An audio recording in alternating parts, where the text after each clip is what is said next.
Hello, and welcome to the 111 Pine Street Life Safety presentation. My name is Jason McAuliffe, and I'm the High-Rise Life Safety Director here at 111 Pine Street. 111 Pine Street is a multi-use commercial and retail property. It has 5 passenger elevators that serve the lobby through the 18th floor. We have a shuttle elevator that serves the bank branch and goes from the basement to the 2nd floor. There's one sidewalk elevator that is used for deliveries.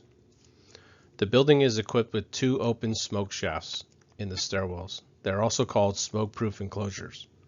They both run the entire length of the building from bottom to top and have been designed to allow smoke to escape in the event of a fire so that the building occupants may exit more safely.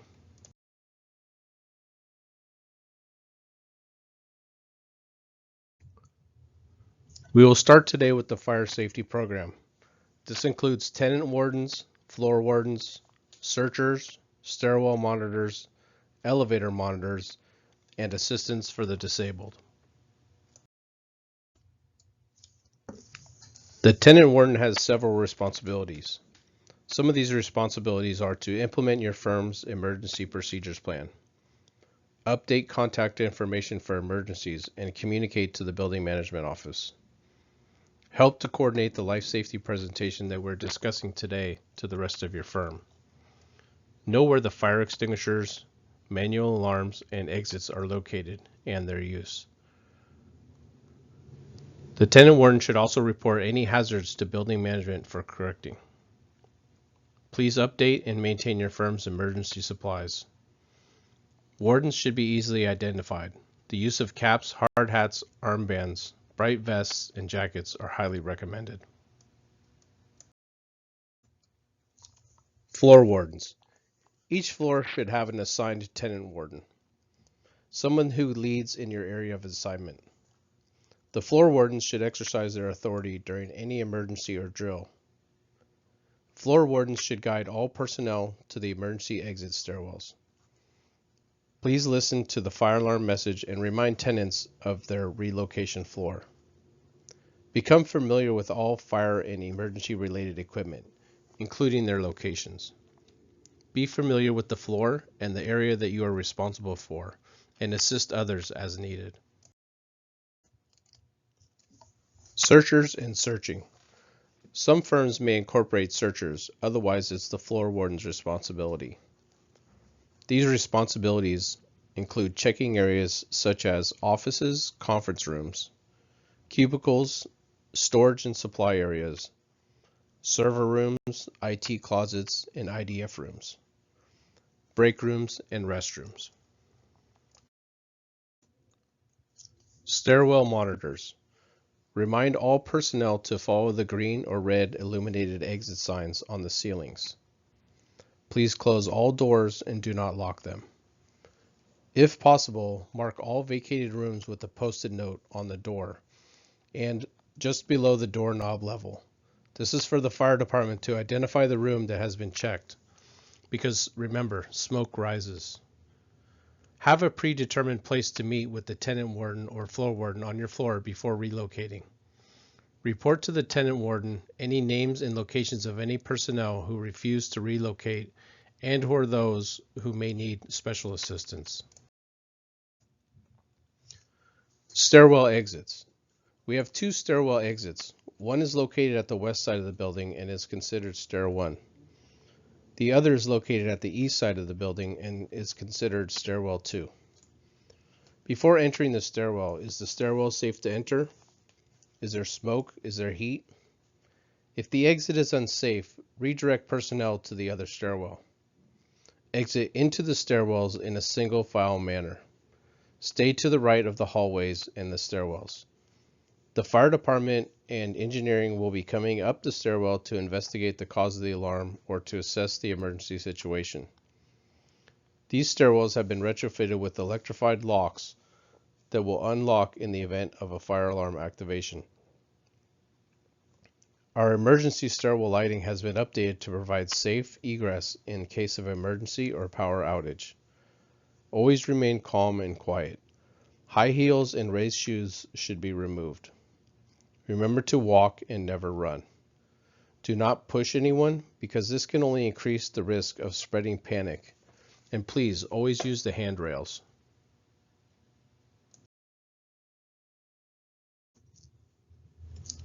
Disabled assistance.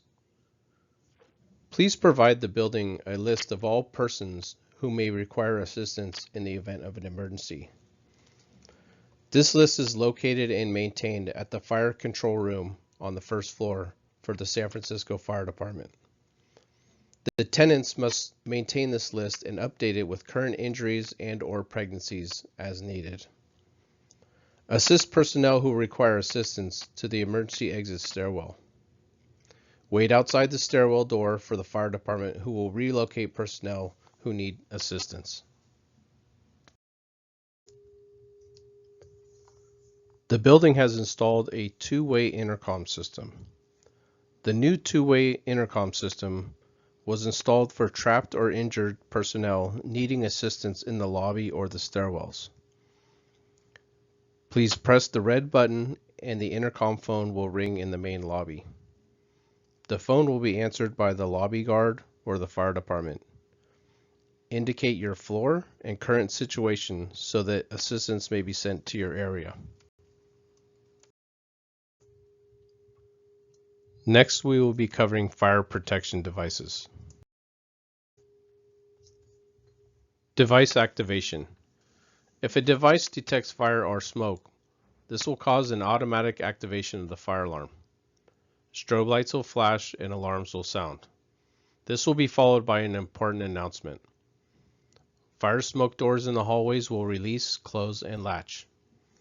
The fans will automatically shut off to prevent supplying fresh air to the fire. They will also prevent the spread of smoke.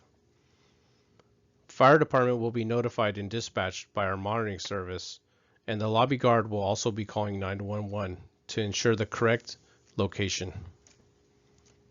The fire panel will enunciate the floor, type of device activation, and the location on the floor of alarm.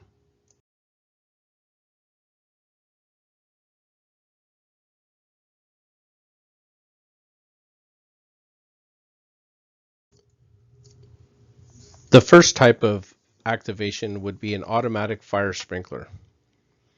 Reminder, the sprinklers are designed for water distribution. The picture on the left is a typical calculation of how a fire sprinkler is supposed to operate. Remember, do not stack boxes too high as this can cause an obstruction and the proper operation of the sprinkler devices. You must maintain 18 inches of clearance. Nothing should ever be hung from the head that will hinder the operation of the sprinkler system devices. The next type of activation was a smoke detector. They are located throughout the building. They function by detecting smoke through photoelectric or ionization methods. A smoke detector will activate the building's fire alarm system. If smoke is detected on the second floor through the 18th floor in the elevator lobby, this will automatically recall the elevators to the first floor. If smoke is detected in the first floor elevator lobby, this will recall the elevators to the basement. Never attempt to cover or tamper with a smoke detector. Please always contact your building engineer or building management office if you have any questions. Manual alarms or pull stations. These pull stations are located at the east and west emergency stairwell exits. There are a few located in the elevator lobbies. Do not block them with plants, scooters, carts, or printers. NFPA states that you shall maintain a minimum of 36 inches of clearance at all fire equipment. This includes pull stations, fire equipment, fire extinguisher, hoses, and risers. Only use pull stations for fire emergencies. Fire extinguishers are also located within 10 feet of the emergency exits. The fire department generally does not recommend fighting fires. They would refer you to the acronym FIRE, which means find, isolate, report, and exit. Should you choose to fight a small fire, like a smoldering trash can, you should pull the alarm first. Fire extinguishing devices and fire extinguishers. As mentioned earlier, there are fire extinguishers located near the stairwell exits. An easy acronym to remember how to use a fire extinguisher is PASS. P is for pull. Pull the pin at the top of the fire extinguisher. A is for aim. Aim the nozzle at the base of the fire. S is for squeeze. Squeeze the handle to discharge the extinguisher. If you release the handle, the discharge will stop. You should be approximately 8 feet away from the fire. The last S is sweep. Sweep the nozzle back and forth at the base of the fire. After the fire appears to be out, watch it carefully since it may reignite. Another acronym to remember is RACE. R is for rescue and relocate anyone in immediate danger. A, alert others by activating the building's fire alarm. C, confine the emergency by closing the doors. E, evacuate immediately. Do not use the elevators, use the stairs. Public address systems. High-rise commercial buildings built before 1975, which are over 100 feet in height, and newer buildings all have PA systems installed. In buildings that relocate, announcements will be made to all moving floors. This includes relocation and receiving instructions. The message you will hear will convey data concerning the incident using a pre-recorded script. This is to ensure that the same information is relayed accurately every time. The message will be read at least twice to ensure that the entire floor affected will acknowledge the emergency. Also remember that the fire alarm itself is a form of communication. It is very important that the sound of the alarm be quickly identified and reacted to correctly. The fire alarm at 111 Pine Street is equipped with a public address system. The public address system will emit messages from the fire alarm speakers. Pay attention to all messages and tones. Follow the instructions. Never disregard the instructions. If a tone emits from the speaker without a message, begin to relocate for your safety. A typical relocation message would be this: attention, attention. May I have your attention, please? A fire emergency has been reported on your floor. Please proceed to the nearest stairwell and relocate to your designated level.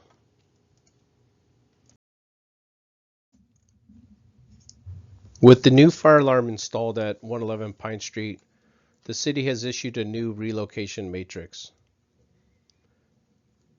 At the end of this presentation, the last slide will be a copy of the matrix that you can review. Please identify your floor and figure out where you're going to go in case of an emergency.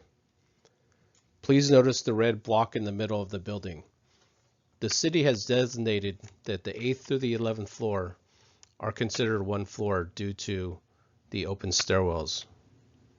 Please listen to all automated message and follow the signs to the stairwell and proceed to your relocation floor. Smoke doors. Smoke doors are located in elevator lobbies and exit corridors. They are connected to the building's fire alarm system and will release when the alarms are active.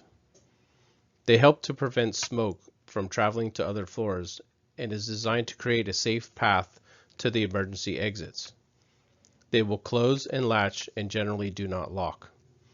To open a set of smoke doors that have been closed, simply push the pad or turn the lever and proceed through the door.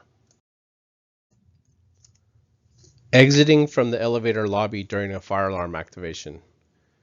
If you become trapped in an elevator lobby for any emergency and the doors do not unlock, press the green exit button. An alarm will sound and the door will unlock momentarily. Proceed through the fire doors to the closest emergency exit stairwell. Emergency stairwells and exit doors. As mentioned earlier in the presentation, these emergency stairwell doors are located at the east and west side of each floor. Remind all personnel to follow the illuminated exit signs on the ceilings or above the exit doors. The picture on the left is a typical evacuation floor plan. This one is from the 4th floor elevator lobby. The blue star will indicate where you are on the floor. The green dotted line will indicate safe path to the emergency exits. The picture on the right is a typical emergency exit that leads to the stairwells at 111 Pine Street. Emergency stairwells exit doors. Remember, do not tamper with or damage the emergency stairwell doors. Do not apply tape, weather stripping, or prop open the emergency stairwell doors at any time. Never use door stops or wedges to hold open fire doors, including suite entry doors. Any of the above can cause a malfunction with the door and its designed purpose. The stairwell doors are fire-rated doors, which means they're meant to seal out and contain fire for usually 90 minutes. Audio and visual notification appliances. Notification appliances.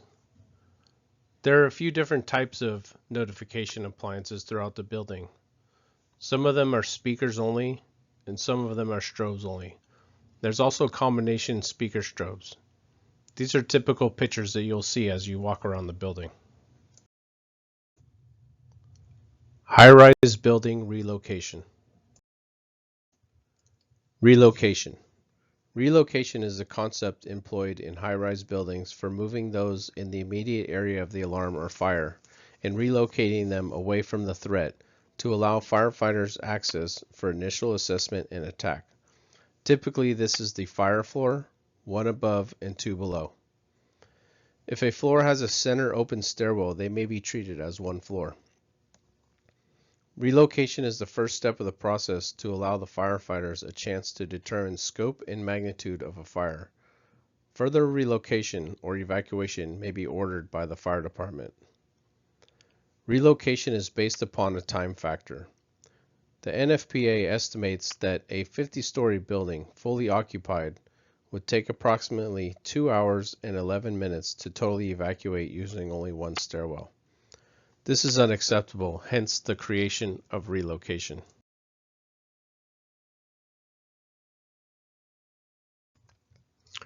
Relocating by 4 or more floors is mandated by the San Francisco Fire Code, which should be performed in 4 minutes or less. A low-rise is usually considered basement through the 6th floor and evacuates. The high-rise area of the building would be 7th through the 18th floor and usually relocates. You may be required to relocate more than 4 floors. Please review your relocation matrix mentioned earlier. Should you encounter an obstruction in the stairwell, enter the floor and cross over to the opposite stairwell. When in the stairwell, if you encounter a stairwell door that will not open, continue walking down until you find a door that will open or until you have evacuated the building.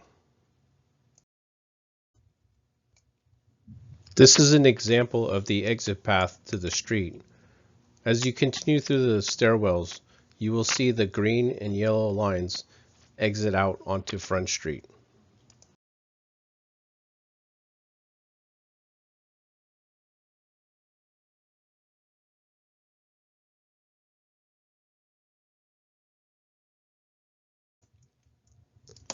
These are the stairwell exits to the street. If you receive a message to evacuate, this is where you will exit the building. The west door, east door, and the branch exit all exit out onto Front Street. Here is a fire scenario at our building.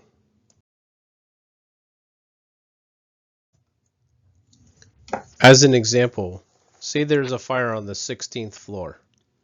It's either activated by a sprinkler head, pull station, or a smoke detector.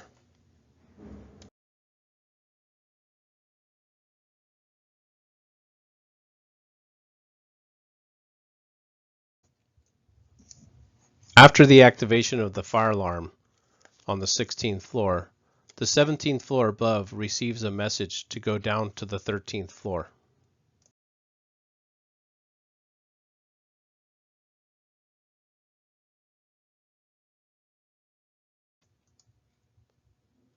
The 16th floor fire floor also receives a message to relocate down 4 floors, and they will be going to the 12th floor.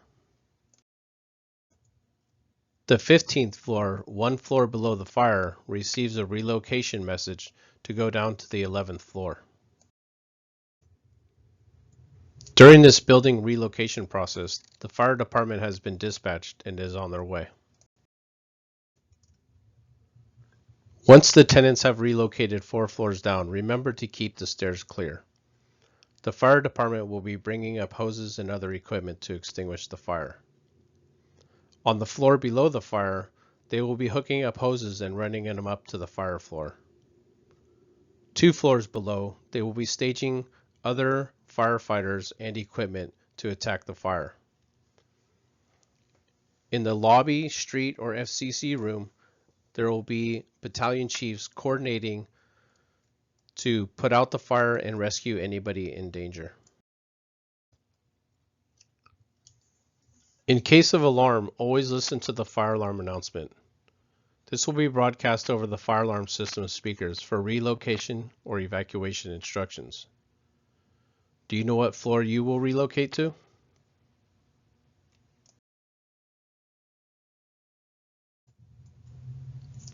Upon arrival at your relocation floor, remember, stay calm. Move directly towards the elevator lobby, reception, or open area for safety. Make contact with someone who occupies the floor. Hopefully it's the receiving floor's warden. Inform them of the emergency above and advise that a large group of people will be arriving shortly. Stay together and do not wander the floor. Keep your noise levels down because business will continue on the floor you have relocated to. Wait for further instructions over the fire alarm public address system. At the conclusion of a fire alarm activation, the San Francisco Fire Department can only authorize re-entrance after the emergency situation has been resolved. Once the fire department has declared the building safe, they will inform the chief engineer and myself, and we will notify security. An announcement will be made to the affected floors, and security will notify floor wardens that have evacuated. The announcement may be similar to this. Attention, attention. May I have your attention, please? The fire department has declared the building all clear. It is now safe to return to your floors. Thank you for your cooperation. Remember, once the fire panel has been reset, the stairwells will relock automatically. Please patiently use the elevators to return to your floor. A special note for JPMC Bank employees. The internal stairwell that runs from the cafe mezzanine to the 11th floor is not an emergency exit. It does not exit the building and is not designed to unlock in case of fire. It also requires authorized card access. Please read the signs on the door and do not use this stairwell. Once again, 111 Pine Street will be participating in the Great Shakeout. The Great Shakeout will occur on October 17th, 2024 at 10:17 a.m. We will be playing and recording throughout the building over the PA system. It will sound like an earthquake. You are to follow your firm's emergency plan and take shelter as if it was an actual earthquake. Earthquake preparedness. Be informed and make a plan. There's organizations that can help provide you the information you need to make a plan and prepare for an earthquake event. sfgov.org, OES, 72hours.org. San Francisco Fire Department has NERT training, and the USGS also has a website. You could always go to thegreatshakeout.org.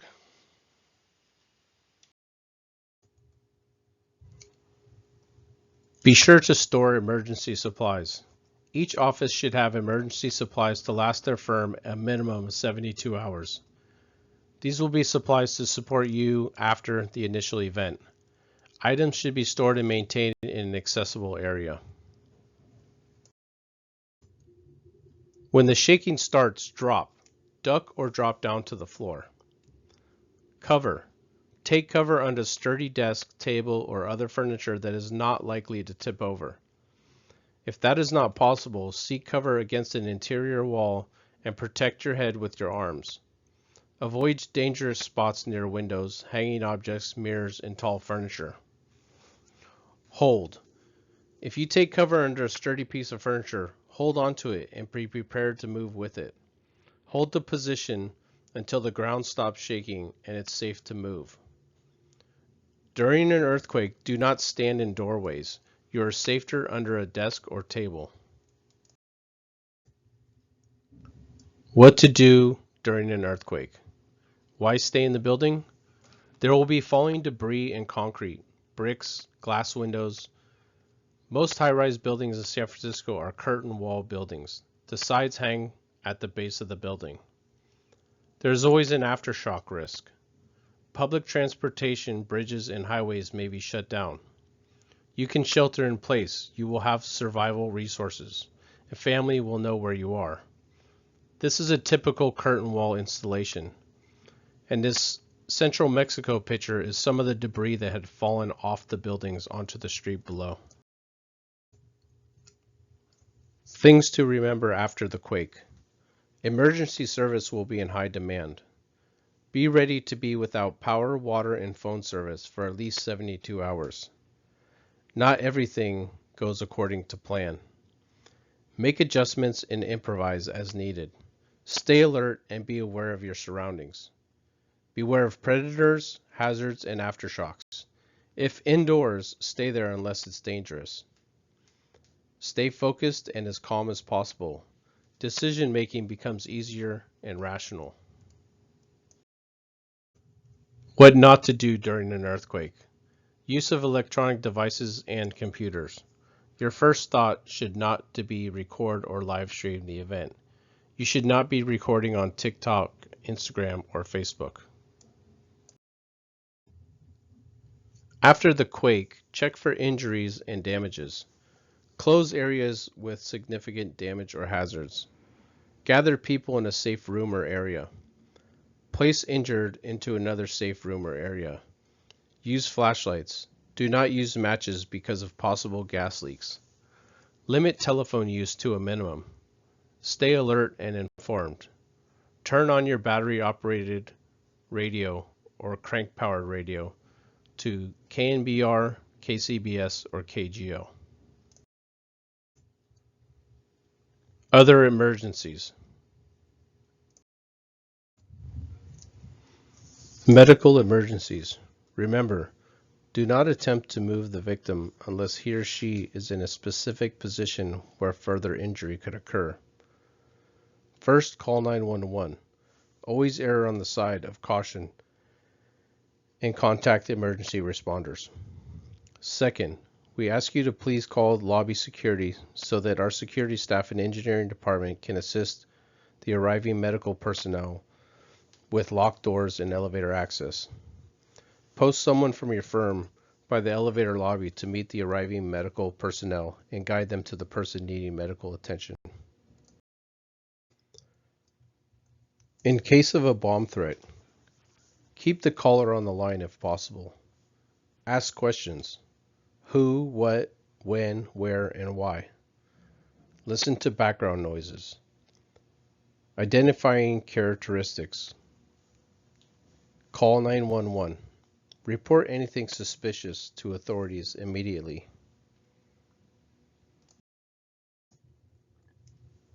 Active shooter situation. Take immediate cover. Get low if possible. Take cover behind a solid object, away from you believe the shots are coming from. Always be aware of your exits and escape routes. Active shooter situations are unpredictable and will vary by situation. Security tips. Lock your doors when your suite is vacant or if you are working alone. Secure your valuables out of sight. Have emergency numbers and cell phone readily available. Know where all your exits and safe areas are. Always report suspicious activity as soon as you notice it. Homeland Security encourages public safety, and if you see something, say something. First floor exits. If you are on the first floor in the cafe, if you are on the mezzanine, you will need to go downstairs and exit through one of the yellow arrows shown here. If you are in the branch, you will need to use one of the two exits located where the green arrows are. One will exit on Front Street and one will exit on Pine Street. Remember, high-rise fires do happen. Several years ago in the summer of 2017, there were 3 highly publicized high-rise fires.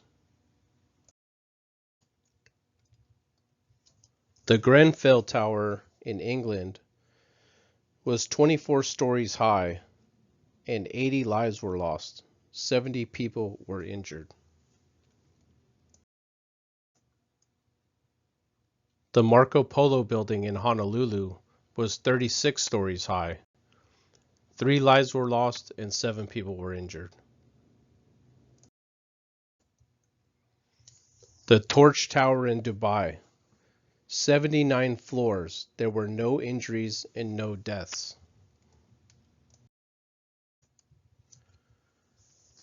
As you can see from the previous pictures, it doesn't matter how big the building is during a fire. The smaller the building, the more deaths there were. The larger the building, the less deaths there were. We can all get out safely.